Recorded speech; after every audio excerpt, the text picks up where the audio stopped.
And now, the LSU Football Fix with Preston Guy, presented by TigerBait, starts now.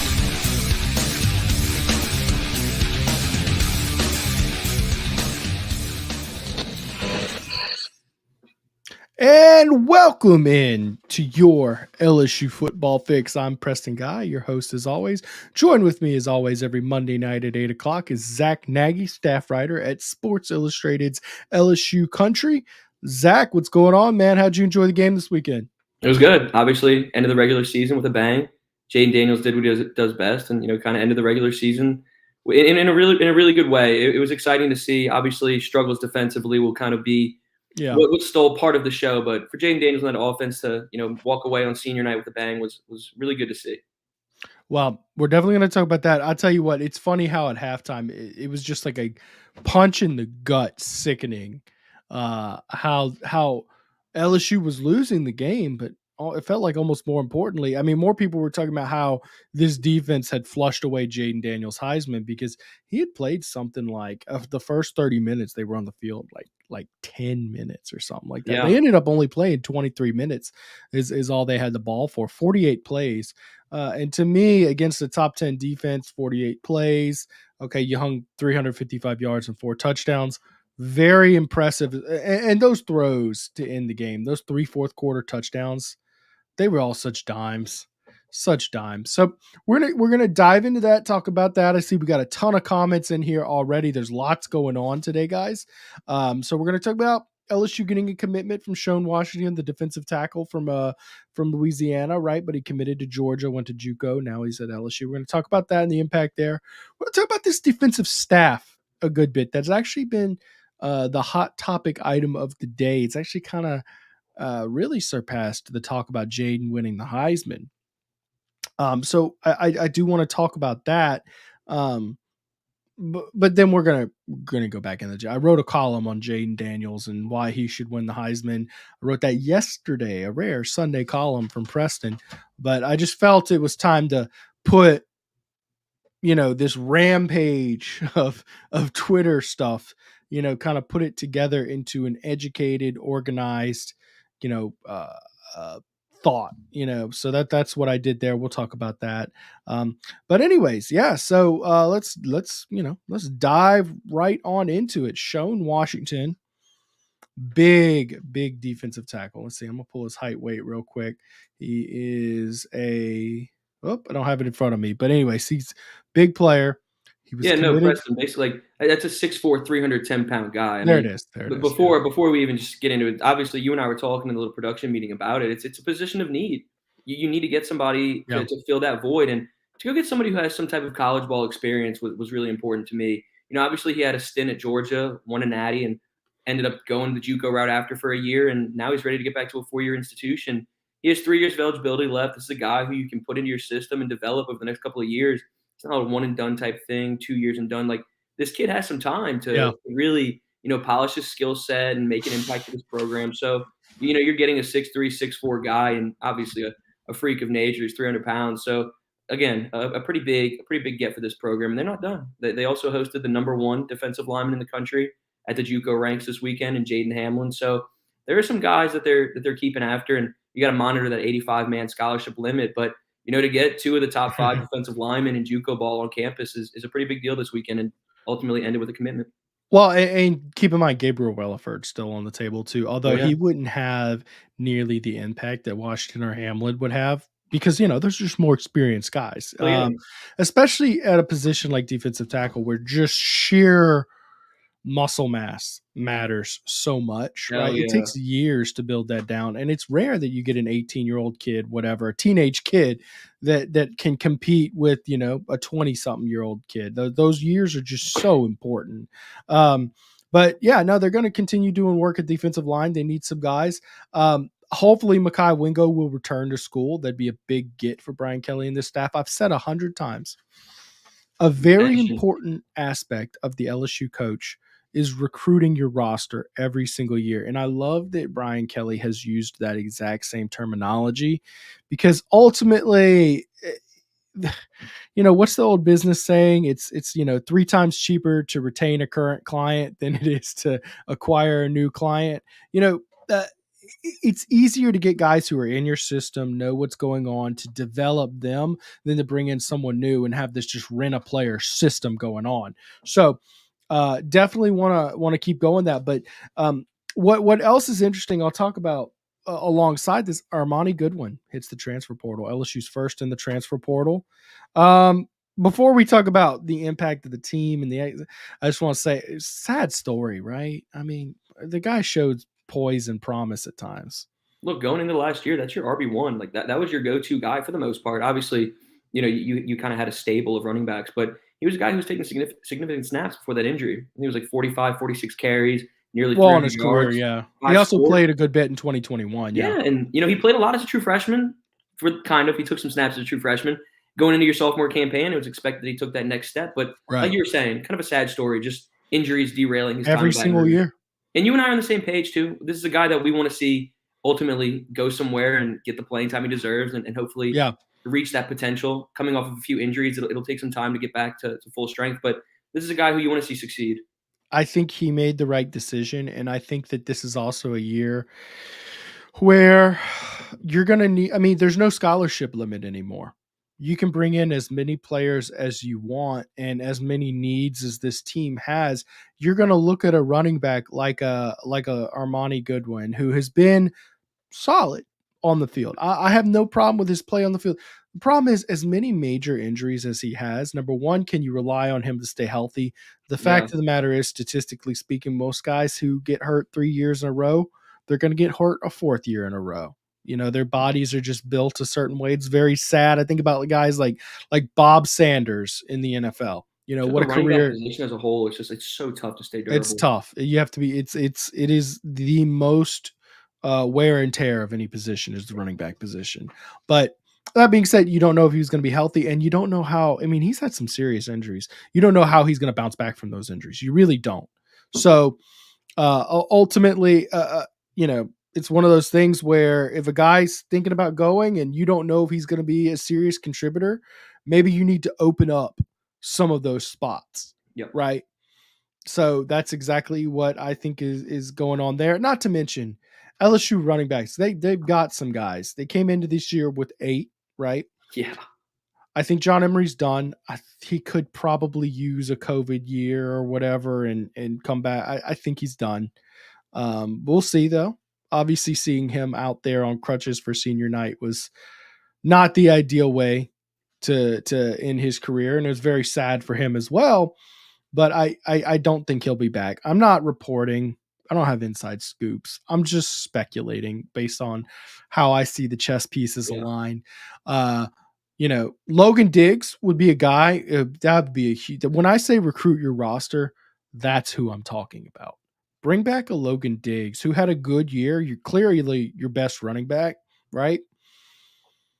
But got hurt. Running back room as a whole, like John Emery's probably out of eligibility. Noah Cain might be out of eligibility. Noah Cain's probably done. No, I think Noah Cain has already used his COVID year. Wait, what was that? I think Noah Cain used his COVID year. I think this was his 5th year playing. Yeah, I agree with that. And then also, there's a thing with Josh Williams where he might have another year, he might not. I was talking about that. Which would be just insane if you did. But look, you're bringing in somebody like Caden Durham as well. So, your running back room is in an extremely good position with Caleb Jackson, Trey Holly, Logan Diggs, potentially Josh Williams. Somebody like Caden Durham. And then you don't know what's going to happen with Trey Bradford. He played in that first game and didn't play again this year. So ultimately, you're in a good position with your running back room. And it sucks to lose somebody like Armani Goodwin, but you're in a good position with this room as a whole. And I think that you don't need to carry 8. If you're going to hold to that 85 scholarship limit, you don't need 8 running backs next year. Right. And I think Caleb Jackson is going to emerge strong next year. Yeah. Hopefully you get Logan Diggs back. I think this was one of those best for all parties involved. I think Armani Goodwin needs a fresh start. I think LSU needed a roster spot, and you got to bring in some defensive talent, man, because this team needs some reworking. One of the guys, we have a little chat we do. One of the guys sent a graphic of just how many new faces were on this defense from the end of this last year, from the end compared to 2022. It was actually kind of jarring just how many new faces and new players, especially when you take out guys like Greg Brooks, and you look at how many freshman corners you've got playing right now. It's a lot. Are you seeing? I don't know if you're checking the chat right now, but we are getting a lot of Matt House comments. Please, Matt House has got to go. We're gonna get into it. Let them. That's my next segment. Definitely going to dive right into that, guys. We're going to talk Matthew House. That's Crying there. Crying's one of our guys who watched the show a good bit here. Let's see here. Stephen Miller wishing everybody a happy Thanksgiving, and let's get to some business. Indeed, definitely. All right. First segment tonight, we're going to talk about the defensive coaching staff. Did you see the poll I put out today? If you should retain Matt House or not. All right. 3,300 people have voted in that. 3,300 people. That's bonkers. What was the verdict? All right. What do you think the verdict is? I'm going to let you Obviously, take it it's get rid of him and kick him to the curb is what everybody's going to say. You know how the LSU fan base is. Yes, no. What percentage do you think said kick him to the curb? Like 85-15 or like 95-5, probably something ridiculous. Yeah, it was 93% said do not retain Matt House. Close. That I said 85-15.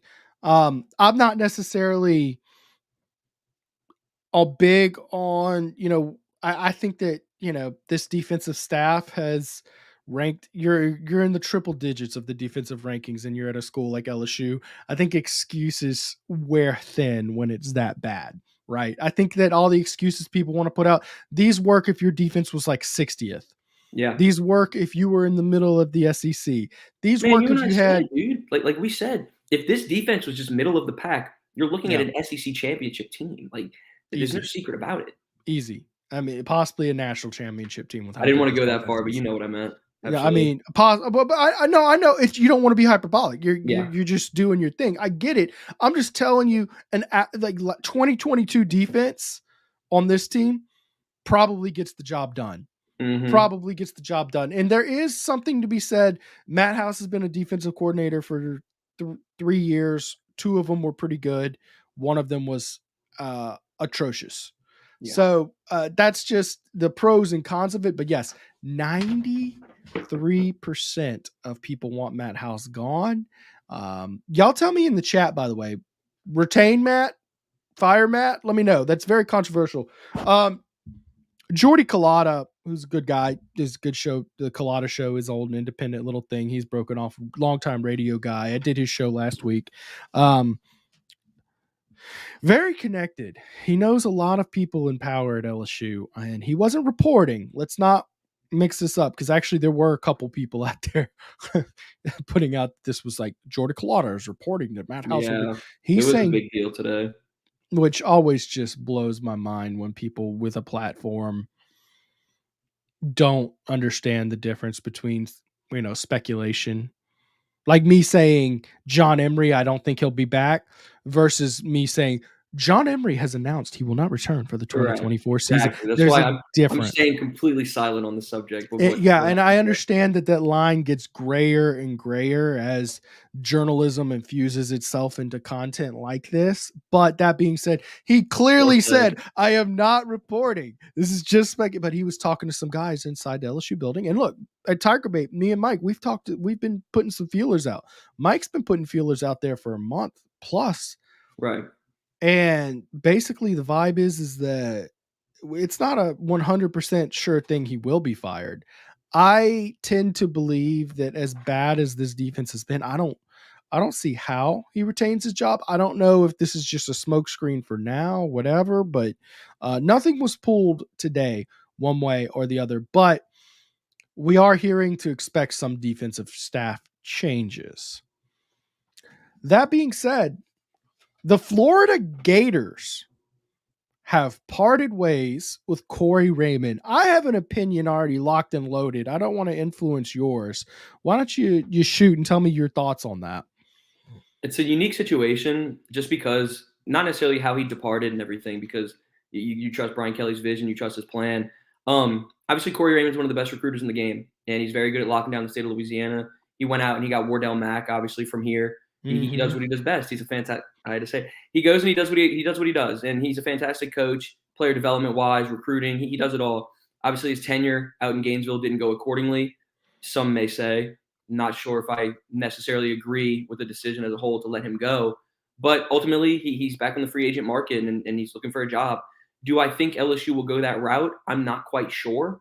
I believe in him as a recruiter. I believe in him as a coach. I would love it if they did go that direction, knowing that the defense needs to make so many different moves to bring in a familiar face who knows the Louisiana territory would be something that, media, fans, anybody who follows LSU sports would love. But ultimately, you just don't know what's going to happen here because there's so many pieces that need to go down, so dominoes that need to fall before you bring in somebody like Corey Raymond. So we'll see which dominoes do fall, but him being back on the market is certainly something of interest. Okay. First off, maybe I shouldn't have let you go first because you did take a lot of words out of my mouth just now. I feel we'd be on the same and page. It's like when you say it first, it's like, well, Preston's just piggybacking off of Zack here. Yeah, no, I had the thought about Wardell Mack already. All right. Well, I said it and I looked at your face. I was like, shit. Well, I think I might have sent you a text or something, or maybe in the group chat, something like that, mentioning that, that's probably the more pertinent thing here. So Corey Raymond also obviously had an outstanding run here at LSU, right? With just countless top DBs coming in, but they were all from the state and they were all guys who probably were coming here anyways. Patrick Peterson is a DB that was from Florida and you had to work to get. That wasn't him. That was Ron Cooper who brought him in. That was before Corey Raymond. So Corey Raymond came in 2012, which is when that DBU thing was. Tyrann Mathieu had done his thing the year before, right? In that 2011 season, won the Bednarik and the Thorpe, right? I'm sorry, actually, Mo Claiborne won the Thorpe that year. And then it was the year before Patrick Peterson won both. So LSU had cleaned house with those awards back-to-back years with DBs. It was already rocking and rolling, and he did some good work. Worth noting, the one defense that I think is possibly worse, a lot of friends that I have really drilled me on this debate, is 2020 worse or is 2023 worse, right? And my ultimate thought on this is, well, the 2020 defense had to play all SEC teams, right? 10 SEC games, right? This team got fluffers with Army and Georgia State. On paper, the 2020 is much worse, 60 yards a game worse. So it gave up basically 496 yards a game. That is disgusting. That is incredible. That should make you want to just projectile vomit, right? But you know what? This defense has given you that same feeling, including halftime of the game when Jayden Daniels couldn't stay on the field. My thought on that was, man, this defense finally stopped the quarterback. It's just that quarterback was Jayden Daniels. Yep. So my ultimate take on that is, okay, half a dozen in one hand, 6 in the other. Who cares? They both are abysmal defenses. Corey Raymond was a part of that defense. Now, you can make some excuses here and there. I'm just saying, there are some downsides. Corey Raymond doesn't have this flawless, perfect resume. Do I think he's a stronger defensive back coach than what LSU has currently? Yes. Right. Do I think he's a better recruiter than what they've currently got in place? Absolutely. Mm-hmm. Right. That being said, he's back on the market. Coaches get fired for a reason, and then you can argue that reason is the head coach is looking to buy some time, right? And maybe that's the case with Corey Raymond. Is he's head coaches who go. What's your boy's record at Florida now? Is it 11 and 13? Is that right? It's close. It's not good, right? Something like that. That's not going to cut it at Florida long, right? And I know old Florida would have fired him, right? Florida's trying to be more patient with their coaches. I just couldn't believe that they fired Corey Raymond and didn't fire the defensive coordinator. I thought there were different dominoes that needed to fall before that, but here we are. It's very rare that the assistant coaches go to the chopping block, not a coordinator. Right. The phrase is the fire coordinator, buy yourself a year. That's the old lingo with it, right? Well, is Corey Raymond just the head that rolls, or was there a problem going on there? Ultimately, though, Brian Kelly had the decision to retain him. and he made the decision not to, only to retain Brad Davis, the offensive line coach, who's done wonderful work, by the way. Oh man, he's absolutely cooking with the recruiting he's doing and the offensive line that he put together this year. Great work by him. But that being said, Brian Kelly had the chance to keep him around. And I remember doing all these post-game shows in 2021 with Mike, and people were asking about if you keep someone on top. I remember saying Corey Raymond's the one, right?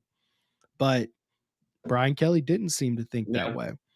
Brian Kelly didn't seem to think that way. I tend to see it as a possibility, but an unlikely thing to happen. I agree. I don't think, having a defense that ranked as atrociously bad as LSU's did, and the weakness being the secondary of it all year, I don't think that they're going to turn around and hire around, someone else's used goods that they just threw out to the street to really beat on your chest and say this was the solution all along. But I could be wrong. I don't have the actual answer. I've just given you my perspective. That being said, what I do think is likely is Wardell Mack. He goes to John Arrett. Is that right? You have the high school memorized. John Arrett. John Arrett. Yeah. Okay. He's committed to Florida right now, and that's a position of need for LSU. LSU needs corners. So I do wonder.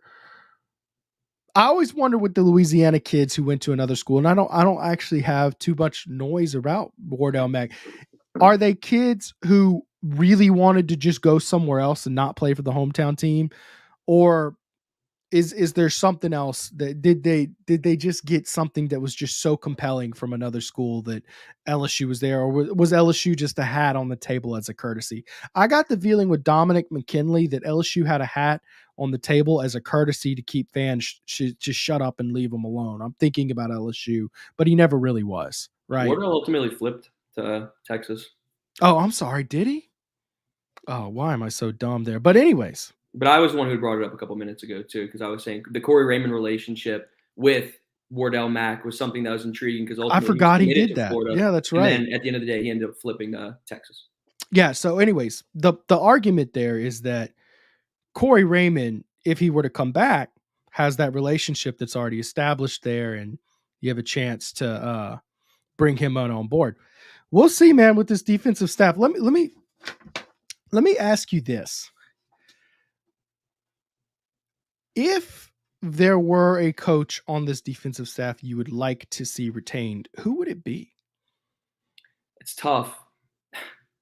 It's tough. I really, at this point in time, I don't even know if I could give you a straight up answer for that. There's so many things that need to happen over the next couple of weeks.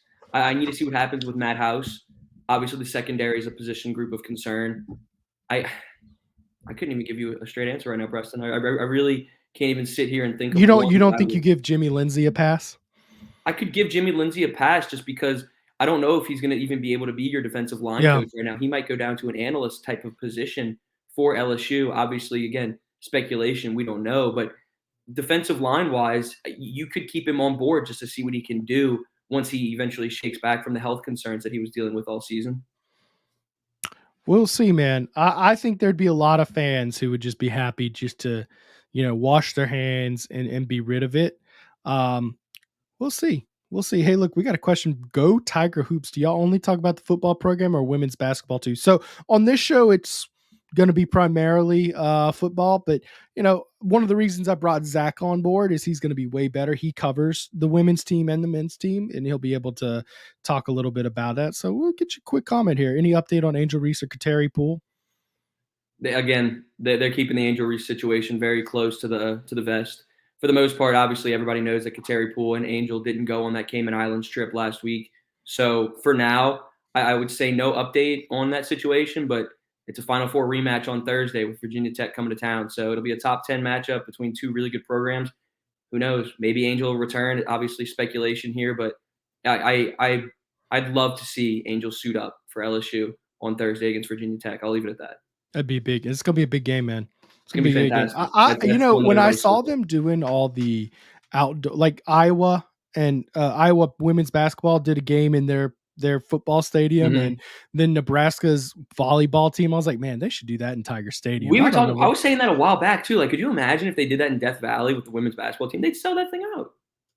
Todd Davis says, get Elijah Robinson, Chevis Jackson, and some other top defensive coaches. Okay, Elijah Robinson's probably getting retained at Texas A&M, don't you think?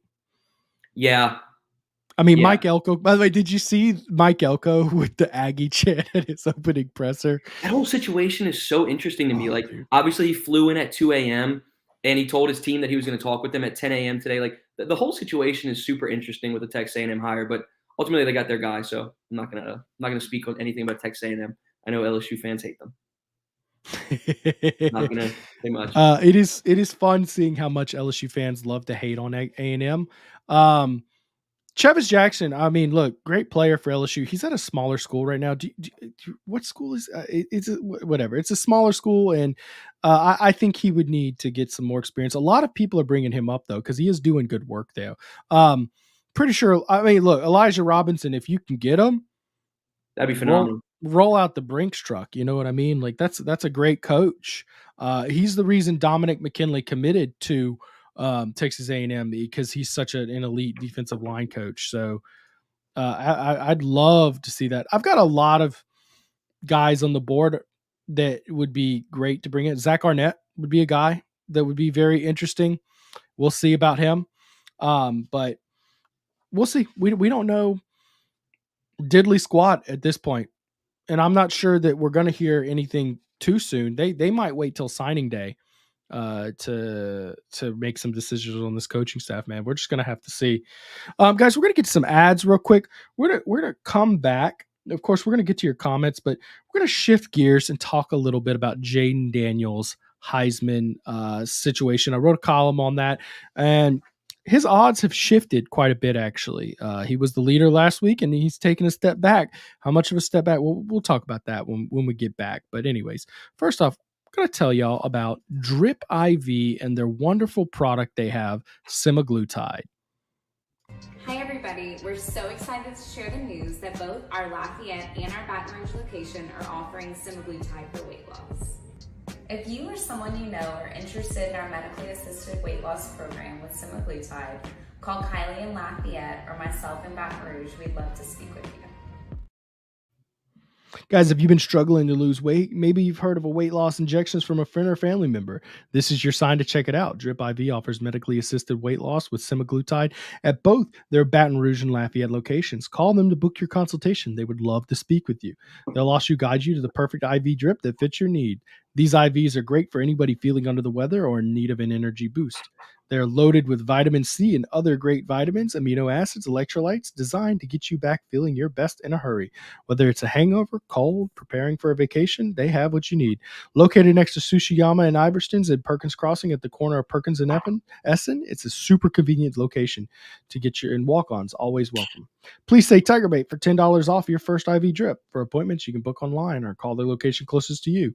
225-256-3634. Open Mondays through Friday, 8 to 4. And guys, our show would not be possible without the help of Celebrity Theaters. This is, of course, Louisiana's only locally owned and operated theater. Because it's locally owned and operated with an owner that lives in Prairieville right up the street, you're guaranteed to see a clean facility, better pricing, superior customer service, state-of-the-art technology every single time. The Baton Rouge location is an invigorating arcade featuring over 50 games and the largest arcade in town. It has a bar featuring wine, beer, and frozen drinks. And of course, always you get the oversized leather reclining seats, Dolby Atmos sound system, complete with the largest screen in Baton Rouge, guys. Locations in Baton Rouge and Ruston. Make sure to go check them out. All right. Jayden Daniels for Heisman, of course. Let's see if we can. Preston's all over that. Oh, you've noticed, huh? Mm-hmm. Don't forget, IV Drip is in the Soho parking lot. So, okay. Thank you, Stephen Miller. All right. This is a juicy question, isn't it? Is Jayden Daniels going to play in the bowl? He was asked that post-game, and he said he just hadn't had a time to sit and talk with his family about that or anything. Malik Neighbors, though, he came out and said that record's mine. Yep. You want to talk about a dog? That was fantastic. How about that, man? And I think he said something to the effect about he's not going to abandon his team. And by the way, I'm not going to pretend to know how to pronounce your Notre Dame Nation. Maybe I don't know that, but It's a really good guess. that's my best guess. I don't know how to say that name. It's Maybe like Mike alphabet Scarborough. Maybe Mike Scarborough could figure it out. But anyways, you want to talk about a dog in you? How about Malik Neighbors fumbling 2 punts in his first, major spotlight game with LSU at Florida State, and turned around to be this who should win the Biletnikoff. He should win it. I don't know if he will. I think his odds are actually a little worse, but he needs to win that award, man. Like, we keep giving the JD for Heisman praise. We need to be doing the same thing for Malik Neighbors to win the Biletnikoff, because no one's more deserving. Yeah. At all. Well, let me say this. He's definitely deserving. The stats speak for themselves. He's been an absolute monster all year. Are you going to talk about Marvin Harrison's quarterback? Yeah, well, but you got to understand the name recognition is going to do a lot of heavy lifting for him. Is that fair? No, it's not. It just is, though. And the other thing that people are going to point out is that Jayden Daniels was throwing the ball to Malik Neighbors, and Marvin Harrison Jr. put up his numbers with Kyle McCord, who, by the way, not a terrible quarterback by any stretch. But not Jayden Daniels. But he's not Jayden Daniels, man. Yeah. So a lot of people are going to do that. Because of that, the gap's on his way. But as for Jayden Daniels, does he play in the bowl game? I think it depends. I think he's going to have to talk to a potential whomever to figure out his draft stock situation. Can he improve his stock by playing? There's always a chance he gets hurt, especially with his style of play. And then it ultimately just comes down to, does he want to do that or not? When was the last time? I mean, has a Heisman winner ever not played in the bowl game? I mean, if it's not a New Year's Six Bowl, it's almost hard to argue why he should play in it. And I know that's going to get a kind of a bad rap from people, but at the end of the day, like you said, if it's not going to boost his draft stock and do anything else, why risk injury is one argument. And then your counter argument would be exactly what Malik Neighbors said. He doesn't want to, quote unquote, back away from a challenge or walk away on his team type deal. Obviously, he's playing for a record and he's playing for something. But if it's not going to boost Jayden Daniels' draft stock, it's almost hard to sit back and say, play in that game.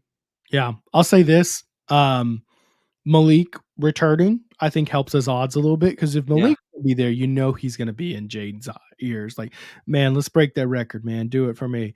We'll see. Play the first half. Play a little bit. I don't know. Hopefully that's all he needs to win the ball game or whatever. But as in terms of him winning the Heisman, he actually dipped a little bit below Bo Nix and the Heisman odds. But most of the national media buzz that I'm hearing right now, a lot of people still have Jayden Daniels top of their ballots. Maybe my algorithm is just serving me at this point, because at this point they just assume I am the central hub of all Jayden Daniels discussions. Guys, first off, quite literally, if y'all follow me on Twitter and have retweeted, supported, commented, I just want to thank you, because it's been a bonkers 2 weeks for me, guys. I mean, I'm telling y'all, I'm over 10 million impressions in the last 2 weeks with all this stuff. And really all I was trying to do was present facts. Like, I had determined after the Florida game, this guy is deserving of the Heisman. You did what you said you were going to do. You said LSU is not necessarily playing for anything after that third loss. So the main thing, their national championship, is getting Jayden Daniels the Heisman. You said it, you spoke it into existence, and here you are with 10 million impressions later. Yeah. Gotta give credit where it's due. I just put out the facts, man, and people liked it. And then, of course, as Oregon fans and people and whatnot have come at me, it's funny how easily debunkable. I think that's really what has me most convinced, is I will present arguments talking about how good Jayden Daniels is, right? And they come at me with facts talking about why he's not. And they're just very easily debunkable, or why Bo Nix is better. It's honestly more common that they'll talk trash on Jayden Daniels than talk up Bo Nix at this point. But it's very easy to debunk these things with things like American Patriot here.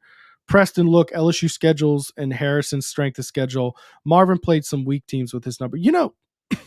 It's a great point. The strength LSU has the second strength of schedule right now. According to my source I used, which is I'm gonna pull it up right here. It's team rankings, right? Where they kind of do like a algorithmic approach to Ohio State's actually number 1 in strength of schedule. But that being said, Oregon isn't number 2. They're way down there, like 15th, 16th, something like that, right? All the arguments against Jayden, he's padding stats against weaker teams. I'm able to pull his numbers against Power 5, dominating Power 5. Well, he lost games. Well, look at his 4 games against top 12 teams. He went 1-3 against those guys, and he had 1,600 yards against those teams, 13 touchdowns. It's unbelievable how he's played. The thing that's most impressive, which, by the way, if y'all want to hear my complete thoughts, make sure to go check out TigerBait.com. The column is right there on the front page. Jayden Daniels deserves to win the Heisman. Here's why. Go check it out. It's a really good, thorough piece that I spent a lot of time on. Just insane nuggets. Like 63% of plays that Jayden Daniels has participated in have been first downs this year. Did you know that? That is absurd. I saw that on Twitter. I just saw, you put it out as well. Like, it's just, it's insane. Insane. Against top 50. And a lot of people say, okay, well, he padded his stats against weaker teams. Y'all, he played 7 teams in top 50 defense. Mind you, these 7 defenses in the top 50 are all there despite LSU's number 1 ranked offense hanging a 500 burger on them. They're still there, right? You got to go read the column, guys. He put all of this into a beautiful piece. Y'all just go look at it. It's a long one. It's really long, but 350 yards on all 7. What do you think his average yards per game was in those 7 top 50 defenses? Total? Yeah, just total. Yeah, total. Not I feel like I'm gonna be swinging for the fences here by saying like 435. You were swinging for the fences. You still fell short. 464. So that means his average for all games is 412, right? It goes up when he plays a top 50 defense. It goes up. That is absurd. It's unbelievable. It's unbelievable. Like, and here's the thing. Stats and numbers oftentimes can look impressive on the surface, right? But then as you layer on context, they typically become less impressive, right? But for him, with Jayden, the more context you add, the more impressive it becomes. Word for word, what I was going to say. I mean, it's uncanny, and I think that's truly a sign of a great athlete. Is when you start peeling away that context, and your argument for them gets stronger. Like Bo Nix, outstanding player. Not once have I, in my whole Twitter tirade columns, not once have I sat here and told you Bo Nix sucks, not a good player. But there are layers as they're starting to unpeel. His depth of target is very short. It's a lot of just, dink and dunk, check down Charlie type stuff he's doing, and their offense is doing run. He's facilitating it well, but it's not like Jayden Daniels has 90 plays of 20 or more yards. 90. Okay. The next closest is 61. They're showing that he had more explosive plays than like most programs. He does. He does. Check this out. And what if I do you one better and filter this down? Let's see. First off, 90 plays of 20. It's the most in the last 10 years, right? And that's just as far as I went back. It could be more. It's okay. I'm not seeing the next. I don't have the number of next most, but it's more than any other team in the country. I can report that. I'll tell you this: against Power 5 opponents, LSU has 78 plays of 20 or more, and the next most is West Virginia at 60, which actually caught me off guard. It was West Virginia because it's been USC most of the year, but apparently USC just in their last. Oh no! You know what it was with USC? They didn't play last week. They had a bye. Which was they got to 7-5 the week before. They were at 59. But anyways, and that's Power 5. Again, so many people have just used these cliche arguments to tear him down. Like, oh, he did it against weak opponents. Okay, take him out. He also did it against strong opponents and did it better. Oh, the defenses he played weren't good this year. How about here's your top 50 defenses? You know what I mean? Like every single little thing, like you said, it's so easy to debunk anything because all of them just point back to him being better against better opponents. Every single I've time. seen anything there is to pick on him. I've seen 15 Cody Worsham tweets completely annihilated. Man, he has been fantastic. Yeah, he has. Yeah, he has. He's been really good, man. They made a Jayden Daniels website too, just like portraying every single stat that he leads the nation in. Another fantastic thing. Jayden.com. Literally, the creative content team for LSU is so fantastic. So it's unreal. Unreal. You know, I interned with the head of their creative team, Brandon Barrio. Gotcha. Yeah, he's really good at what he does. There's no doubt about that. But yeah, that kid, Jayden.com is the hub for it. Mm-hmm. They put out actually like a cinematic type video tonight. It's like 7 minutes long. It's on all their socials. Definitely recommend going and watching it. And it kind of highlights the thing I've been saying about Jayden since the first time I interviewed him. God, he's a likable kid. It's just so likable, man. Really humble, down to earth, and Denbrock goes into that, by the way, in the video, talking about how he's got a cool, calm demeanor, but he actually has this fire on the inside. He just keeps it to himself. Really good content. I really like the Heisman campaign LSU's doing, and I like this subtle pettiness of it. In fact, I'm gonna actually pull up. Did you see the billboard they put up? Oh, the 3 of them that they put up with one of them in Michigan. Okay, well, 2 of them were in Michigan, right? One's in Ann Arbor. That city, though. All right, hold up. The Underwood. Do you know how to pronounce the city before I pull it up? No, I don't. All right, I'm gonna pull it up and try my best. Give me 1 second here while I pull it up. It's like Ypsilanti is what I want to say. I think you're right. I mean, dude, they're just playing chess, like with these moves that they're making. Oh man, yeah, Ypsilanti, Michigan is the best I can pronounce it. Anyways, that is 14 minutes away from Bryce Underwood's high school, and they're putting a Heisman campaign up there. Smooth. Yeah, a lot of people when they saw that were like, "That's where it's like right outside Eastern Michigan, right? It's not far from Ann Arbor, of course, but they also had one in Ann Arbor. They wanted you to know they put one in Ann Arbor, Michigan." And Ypsilanti or whatever it is, right? Wait. We got Stephen Miller. There we go. Saved us. All right. Ypsilanti. Ypsilanti. Mm-hmm. Look, I'll take it. I wasn't that bad, right? Like how was I supposed to know the Y? You're damn near spot on. It must be like a Native American name or something like that. Ypsilanti. All right. So in Ypsilanti, Michigan, a lot of people were thinking they were taking a shot at Eastern Michigan. I said, this is chess, not checkers, my friend. They're not attacking another school. They're going after the recruits. So that was cool. By the way, George McIntyre made it to campus this weekend. Did you hear any buzz about that? It's his final visit before, he ultimately makes his decision in the next couple of months. He doesn't have a decision date necessarily locked in, but it does seem like it's going to be one of these, Alabama, LSU, Tennessee type battles for him at the end of the day. So, obviously it's always a big deal to get that final visit, assuming he doesn't take any more. It could just be, chatter. But yeah, at the end of the day, the number 2 quarterback in America, to get him in town is always a fantastic thing. All right. So first off, Bryce Underwood's going to make his decision first, right?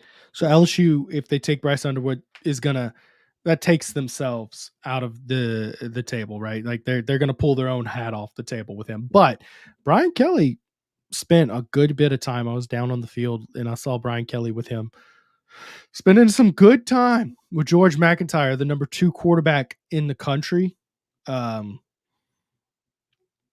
Keep an eye on that. That's a really good insurance policy. If Bryce Underwood, I do think Bryce Underwood's a little bit of a better fit for this offense, and the more talented prospect. I've watched this film. It looks great. I'm not going to sit here and say that I have a historical database of quarterbacks I've evaluated with scores, but I have talked to people who have, worked with, raters, and they say he is up there among the highest rated recruits they've ever seen. Yep. That's their grade on him.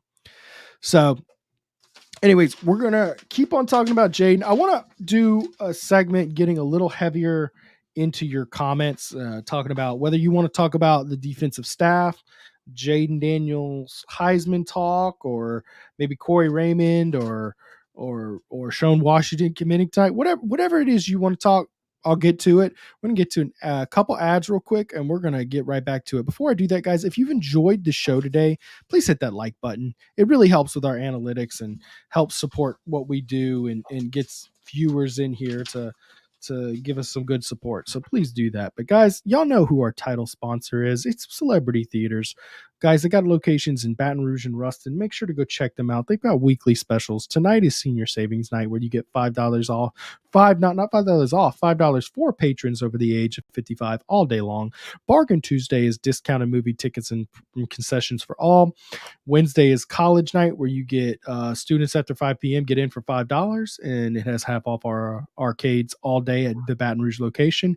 And Thursday is the Thirsty Thursday at the Baton Rouge location only, where they have discounted bar items. And guys, if you see the Joe Burrow piece behind me, that's from artist Jordan Spector, who's been kind enough to sponsor the show this year. He's followed that Smokin' Joe piece up with 5 other LSU themed pieces, right? You can see a bunch of them here, right? He's got the Coach O and Joe Burrow from the championship. He's got Tiger Stadium, Drew Brees, Dylan Cruz, and now Tommy Tanks. All this is available at SpectorSportsArt.com/The Bayou. So make sure to go check it out, guys. From the fireworks and Alec Box to the Golden Spikes Award, guys, the details are always spot on. This is artwork that's designed to catch the eye of any Tiger fan. The details are going to be what keep them. Artwork is available in quality print and canvas in all sizes to fit any room or any budget. Art is straight from the box to your wall. Guys, you can see in the top right-hand corner of this graphic, this is where Dylan's family actually purchased the original painting, and it now hangs in his man cave. Joe Burrow's parents have the Joe Burrow piece. It hangs in their living room. Guys, you can get the same artwork that the athletes themselves are getting. So make sure to check it out. Use the link in the description of this video to check out the entire Bayou collection. And when you're there, make sure to use the promo code TigerBait10 for 10% off your first order. Guys, you're not going to be disappointed. This will be stuff to impress your friends. And we have a super chat here from Mr. LSU Fan for Life. By the way, guys, we're going to get to some comments here. We don't have too long to wrap up this show, but we do have a decent amount of time here. If you got something you really want to get out there, make sure to get a super chat. Brian Kelly has done a great job arguing valid points for Jayden Daniels to win the Heisman. Win the Heisman.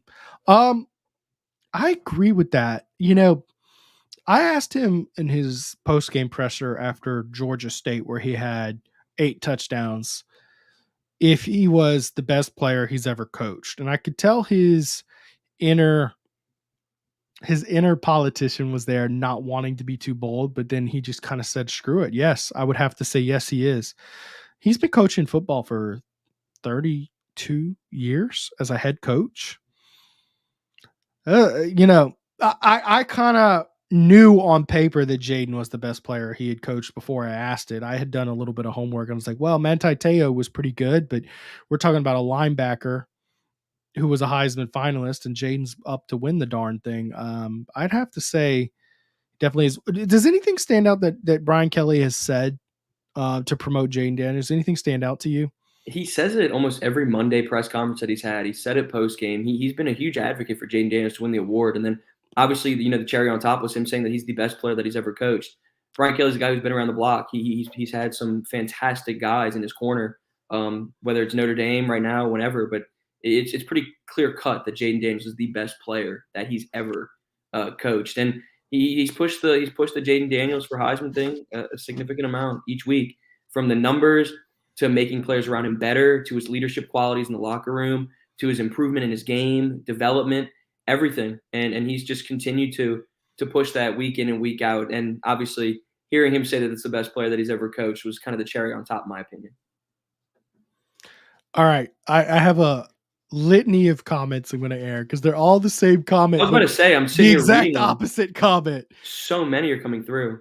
Gotta bring on Corey, even if just for recruiting. Passing up Corey would be a mistake. That's from David Easel, and then 2R3 not good us. I don't know. I tried, man. Big Cojones Kelly says say no to Raymond. Let's see it. Just those guys. Okay. Do me a favor, chat. Just yes, Raymond, or no, Raymond. Indicate somehow if you want to hire Corey Raymond or not. It's very controversial to me. And it's one of the things, if he does it, it's justifiable. I understand it. Louisiana connections mean a lot to him. I just don't think it happens. Number one, because it's bad rep. I mean, Florida fired him for a reason, and I haven't followed Florida all that close. Maybe you could text your boy, Billy Napier, for us and say, hey, yo, why'd you fire this guy? Are you just trying to save your job? And if, of course, he'll be candid in a way where you can report it, right? I feel like he was trying to save his job. He would have fired the defensive coordinator, like you said. Fire the coordinator, you get an extra year. It made no sense. Like something's got to be going on internally or something over there. But yeah, very funny. I'll make sure to give Billy a call. All right, the chat has responded in resounding order. All right, music. Why wouldn't he? Of course, talking about hiring. But check this out. No. I'm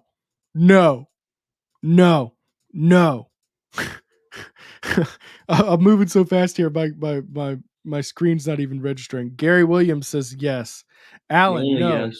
Mac, yes. No, look, hold up. If we're talking about for an analyst role, that's a no-brainer. Are you kidding me? Of course, bring him in as an analyst. No to Raymond. Oh my God, the overwhelming no's. I'm actually shocked. I'm shocked that as many people are talking about Corey Raymond, we've got this many no's. Thank you for joining the show. Trucker Casper's been a good guy watching the show. David says only for recruiting. Only for recruiting. Will he help LSU win? Guys, I'm actually really surprised y'all are as opposed to him. Me too. I'm not I don't disagree. I'm just telling you, I've heard a lot of people saying they want him. I'm shocked. I would think that it would be a majority in favor of him because it's the casual fan. I'm not saying that if you do happen to support him that you are casual and don't know it, but it is the casual fan response to go back to where you came from. I mean, there's people, if you fire the D-line coach, they're going to say hire Coach O, because they know him. And it's also part of the culture in Louisiana. We like what we know. People like to promote from within. They like to... Familiarity is a good thing. Yeah, exactly. It's like, remember when... it's like going back to that toxic ex, man. Exactly. It's exactly. It is what it is. So I'm proud of everybody for saying no. I mean, and sometimes it works out for the best. Look, I think Frank Wilson coming back has been outstanding. I mean, and he was a needed quantity because you're talking about a coaching staff that didn't have connections down here. And then you bring in a guy like Frank Wilson, who the best. I mean, he knows everything about, he's got the whole map, Louisiana. He don't need a map. I'm convinced Frank Wilson has not used Google Maps once in his life. Convinced. I don't disagree with that at all. Except for when he was UTSA's coach. Mm-hmm. He's the man. He's a stud. By the way, he's doing a good job recruiting running backs. Really like Caden Durham is the one guy they got. Did you get to run into Harlem Berry this weekend? I'm ready for that decision to come out December 18th. December 18th. Circle it on your calendar. I got to talk to him. I met his dad, who's a standout guy, by the way. His dad recognized me and introduced himself to me. That's never happened with a recruit's dad or whatever. But anyways, he recognized me. And we had a good conversation, introduced me to Harlem. And let me tell you, the kid was militant, man. And he's not a big kid. He's 5'8", 5'9" with cleats on. Mm-hmm.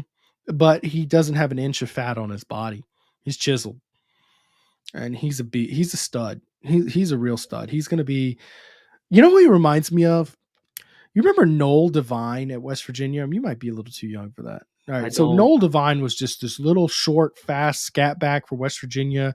Reminds me a lot of that, but he's probably a bit, he plays a little bigger than him, I think. I think Noel Devine was probably 5'7", but Yeah, that's a big decision. And then James Simon up at what is it?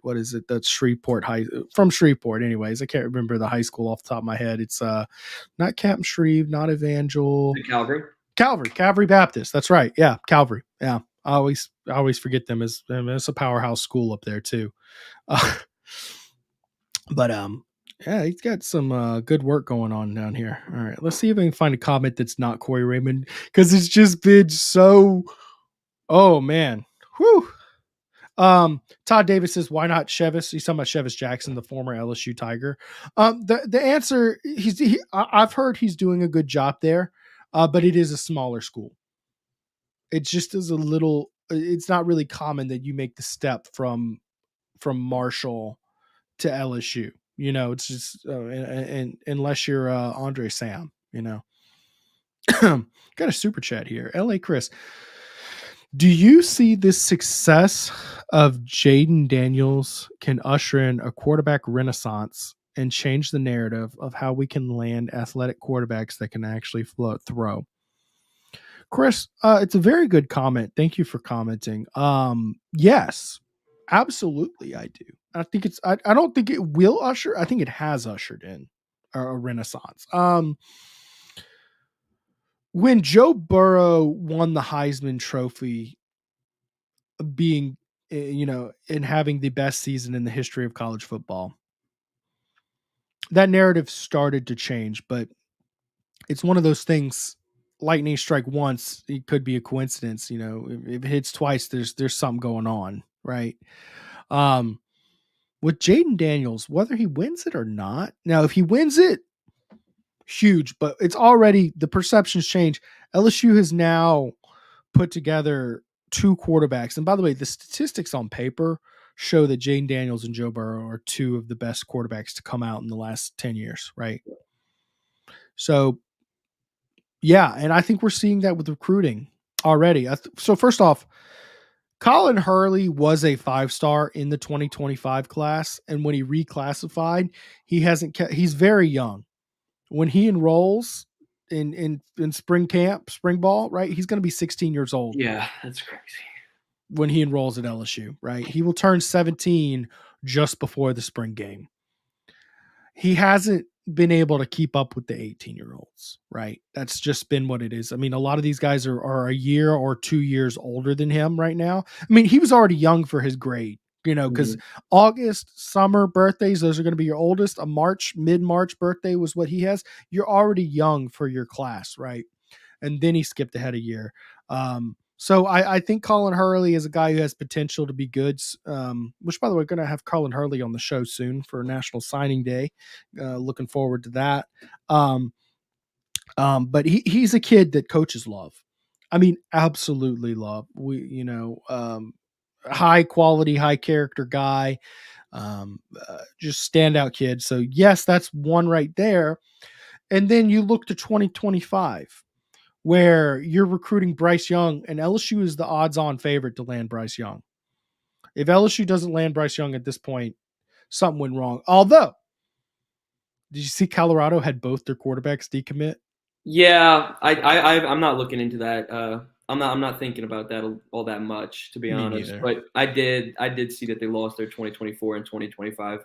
Within 24 hours, the check must not be clearing. That's all I got to say. Yeah, someone's going down. Something fishy is going on there. But when Colorado and Michigan are the other two teams that most people are thinking up there with LSU, and they both have quarterbacks committed already, it starts to become a thing of like, all right, this is really LSU's ball. LSU would have to fumble this pretty bad. So Bryce Young is the odds-on favorite to come to LSU. He's the number one player in the country playing quarterback, and he's an athletic guy with an absolute laser of an arm. I watch him play, and he reminds me a lot of Jayden Daniels. He does, the way he runs, and he throws. I think he throws with a little more arc than Jayden throws. A very just linear ball, really tight underneath, and even when he goes over the top, it's still linear. It's just such a dime. It gets there, and his receivers are long enough to make it happen. Bryce has a bit more arc on his ball, but they do look very much alike. But here's the deal. You know who was on the sideline taking his final visit probably before he makes his decision. The number 2 quarterback in 2025. You know who else was on your sideline? The number 1 running back in the country, Harlem Berry. You know who's committed in your class already? The number 1 receiver in the country. Yes, resoundingly. And honestly, I'm just going to chime in for 1 second about that. I think seeing Jayden Daniels be so successful is super important, obviously being a Heisman candidate and taking that next jump. But I think another piece of the equation that is going to kind of draw recruits towards, Baton Rouge is going to be the development skills of Joe Sloan. I think quarterbacks coach Joe Sloan is a huge, huge piece to the recruiting game. Obviously, he's been on the Bryce Underwood train, and he's been kind of leading that recruitment charge to a significant degree. And, I mean, you factor in what Jayden Daniels is doing right now, of course, it's going to draw attention to recruits. And then you add in somebody like, Coach Joe Sloan, who has helped elevate Jayden Daniels' game to a new level. So I think there's a lot of different dominoes that are falling LSU's way that'll help them in the recruiting game when it comes to quarterbacks. And obviously you've Hurley right now and somebody like Bryce Underwood, that would be a significant get for this program as well. So look, to answer that question, absolutely. I think the success of Jayden Daniels and other pieces will lead LSU to, become a powerhouse in that regard. Watch out. Joe Sloan's going to have people coming for him. I'm just saying. Yep. He's going to have to decide, does he want to sit here at LSU and coach up powerhouse quarterbacks, or is he going to want to be a coordinator somewhere and give that a try? We'll see. I will say they'll be calling Denbrock, Joe Sloan. They're going to be some difficult conversations. Joe Sloan's about to find himself in a position similar to what Corey Raymond was in for years and years and years, where you're paid handsomely as a position coach, right? Right. To take a step up, you're not going to be qualified enough to be a coordinator at a major Power 5 school, right? Like a Texas A&M or, a Florida or something like that, right? But if you want to go be a coordinator at a smaller school, those opportunities are going to open up. They're not going to match your salary. Right. They're not going to match your salary, right? So you have to kind of make that decision. Do I want to take a pay cut or do I want to stay as a position coach? That's the spot that Sloan is about to find himself in. We'll see. I think he's done a wonderful job. I think his development of Jayden Daniels is best in the country. It's unbelievable, the development we've seen out of Jayden Daniels. And I think Joe Sloan's got a very bright future. I think he's a very sharp, bright young coach. When I saw that Denbrock was on the finalist for the Broyles Award, my first thought was, well, Joe Sloan belongs on there. Mm-hmm. What's Joe Sloan not doing on there? So he definitely belonged on that list. Guys, we've got one last set of ads we're going to get to. Then we're going to wrap up just a few more questions and we'll call it a night after that. But anyways, guys, you know where I went to for Black Friday? It was awesome. Alumni Hall. It's like Willy Wonka's chocolate factory for an LSU fan. So much cool stuff there, guys. All the goods. Guys, Tiger fans, when you want to show your LSU pride, Alumni Hall is your ultimate shopping experience. It's the best and largest selection of apparel for the whole family. Nike, Nike Golf, Champion, Columbia, Peter Millar, Southern Tide hats, Yeti gifts, accessories, and more. LSU students, faculty, and military receive 10% off in-store every day. You can earn cash back with their Hall Pass Rewards program. Alumni Hall, located in Perkins Row, or shop anytime online at alumnihall.com. Alumni Hall, where Tiger fans shop. And guys, our last spot, we got to thank Celebrity Theaters, our title sponsor, for making everything we've done possible this year. Guys, Celebrity Theaters, they host private events. It's awesome there. You got the comfy leather seats and private auditoriums available, right? They have each one of their locations house 8 to 10 auditoriums. Whether you're interested in hosting a birthday party, private movie screening, corporate meeting, arcade party, they've got the perfect facility to fit your need. It's proud to offer birthday packages for children of all ages. Let them handle everything from movies to entertainment to setup to cleanup. For more information or to book your party online, visit www.celebritytheaters.com/events or send them an email at events@celebritytheaters.com. All right. Well, since I started those ads, we've got 16 comments in, so I guess people got a lot to say tonight. Let's see. Randy Moss played for Marshall. Didn't he also played for like Florida State? And this is before I can remember. I was very young when Randy Moss was playing, but he also played for like Florida State and Notre Dame. I remember. I don't even think Nagy was born yet. What year were you born? 98. No, you weren't born. You were not born yet. Oh man. Not. Let's see here. Did I say Bryce Young? Someone said Bryce saying that. No, Bryce Underwood. Listen to what I mean, not what I say. There's no way I said Bryce Young. I think somebody said that you said it 3 times, and I was sitting there, I was like, did he? There's no way I said Bryce Young. Bryce Underwood. Bryce Underwood. Underwood. Apparently, I've been saying Bryce Young. Guys, Bryce Underwood is what I meant. I'm sorry if I screwed that everybody's up. going to start calling. Here's the thing. If you watch this show, with names, I just get miscombobulated sometimes, even when it's very easy. Just y'all gotta work with me on that. Bryce Underwood. I promise you I know who he is. Let's see here. Alan S says, I hope Denbrock stays. He's got to be getting a lot of Oh yeah. Absolutely. He's gonna be getting a handsome pay raise. There's no doubt about that. I think he does stay. This is not his first stint coaching with Brian Kelly. I think he's comfortable coaching with Brian Kelly. He's a bit of an older, more savvy veteran guy, right? And I think he wants to call plays. I don't think he wants to be a head coach and to leave. I mean, no school's going to outbid him to be their offensive coordinator.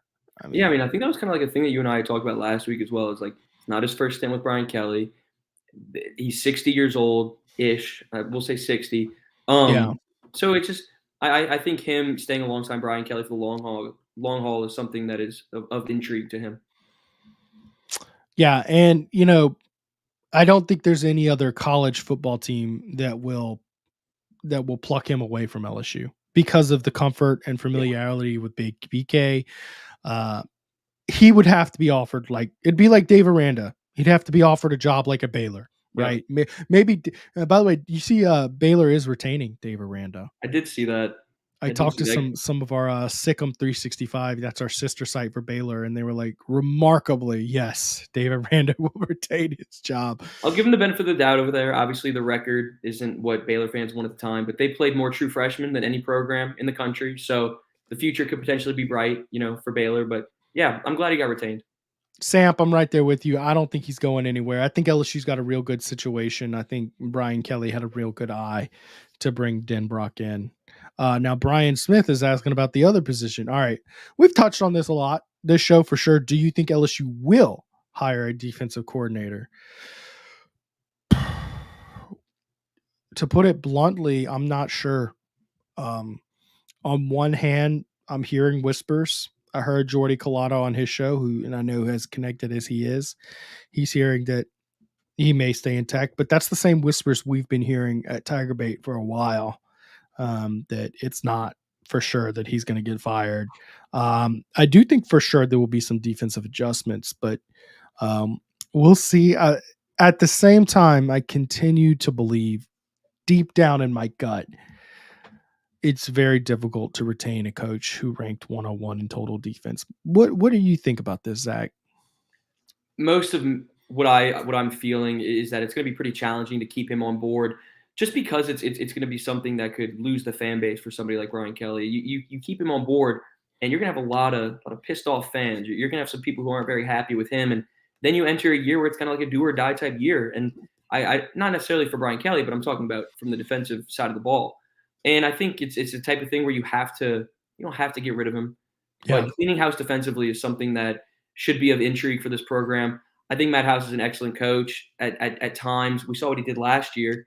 But the personnel was also an issue this year. There's so many different factors that played into why the defense struggled so much this season. And ultimately, at the end of the day, to answer that simple question, for me personally, I believe it'd be pretty challenging to keep Matt House on board for the long haul. I agree with you. I agree with you. And especially the way you put it there at the end, it'd be pretty challenging. Do you know what a hard sell that would be you realize fans are going to come after Brian Kelly if the change isn't made right now. Brian Kelly's in good graces because he has exceeded expectations overall, that'll go out the window. They're making fun of you. 98. Wow. Yeah, they were calling me young for a couple of those. You are young, though. For a You couple are of young. those. That just means you've exceeded expectations for your career at this point. Enjoy your youth, Yak. 39. I just, the thing is that before you came on board, I got all these jokes. Now I'm 32, and I'm like, all right, cool. All right, and that leads me to my next book, Todd Davis, because Preston must be a little tired. All right, Todd. I have a 12-month-old baby. Preston's always going to be tired. Well, this last night was particularly bad. So I probably stayed up till about 11:30 midnight with him, trying to get him to go to sleep after we got his Christmas tree. We took him to a Christmas tree farm, and he was running around the whole freaking place excited. He would not go down last night. And he woke up about 4 or 5 times. And I basically didn't sleep last night. So that's all you need to know is I have a 12-month-old. So I don't sleep, but last night was probably the worst night. I'm probably a little more tired than I normally am. No excuses though. We can't be calling Bryce Underwood Bryce Young. When are the bowl games being announced? They're going to be announced not Sunday, right? Yeah, Sunday. After the conference championship. Yeah, after the conference championship games will be announced. We actually were going to talk about bowl projections. Of course, the number one bowl projection right now is ReliaQuest Bowl. That's the former Outback Bowl. It's now the ReliaQuest Bowl. So it's in Tampa against Notre Dame, in fact, which would be great if Jayden Daniels plays. If he doesn't, that kind of sucks because you've got so many storylines going on there. But I was going to, but ultimately talking about bowl projections, there's still too much dust to be settled at this point. We'll see. And I don't think LSU is going to get a New Year's Six bowl. I think, maybe it would be because they leapfrogged another more deserving team. Right. Like an Ole Miss or something like that, who beat them head to head. Let's see here. He's good. Thank you for asking, Todd. He's just, kids go to daycare.